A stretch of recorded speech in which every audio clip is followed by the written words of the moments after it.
In this video, I'm going to show you a simple supported back bend or a supported fish pose.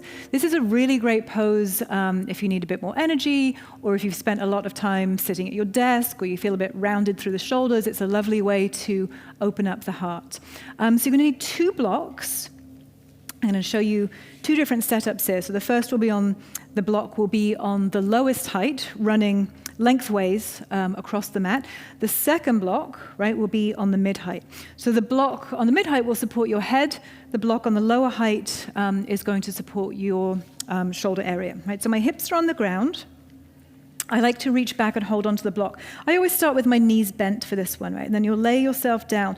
The bottom edge of the block comes towards the bottom tip of the shoulder blades, right? And then you'll grab your block under your head, right, and place your head down. And then once you come into it, you might need to move around a little bit, right, to find the exact placement for you. And then the arms come down by the sides with the palms facing up. Now, if the block is in the wrong position, it's really not going to feel so comfortable. So, for example, if I slide this block a little bit further down, right, you'll see how my ribs now are popping up.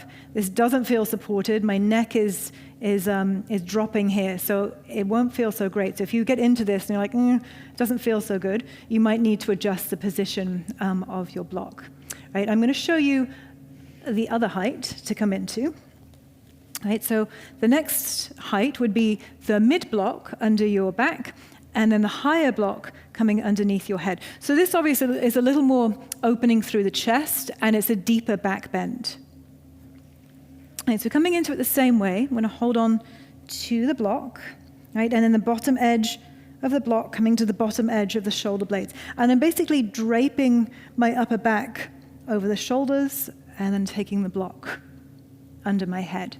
Right, and then arms again down by the sides. You don't need to go too far out with the arms. This is more of a stretch. You'll have the arms closer towards your side. So this is more of a passive opening, right, rather than an active opening. With your feet, you can either have the knees bent, right, with the feet on the ground, or you can lengthen your legs out. I always feel with the legs lengthened, I get a little more stretch in the low back. So if that feels good for you, you might have the legs straight. But bent is great too. You can stay in these shapes for like 2 or 3 minutes, depending upon how you feel through your back. You can keep your eyes open, or you can close your eyes. You can even let the feet roll open here, right? So you're not holding on too much with the feet.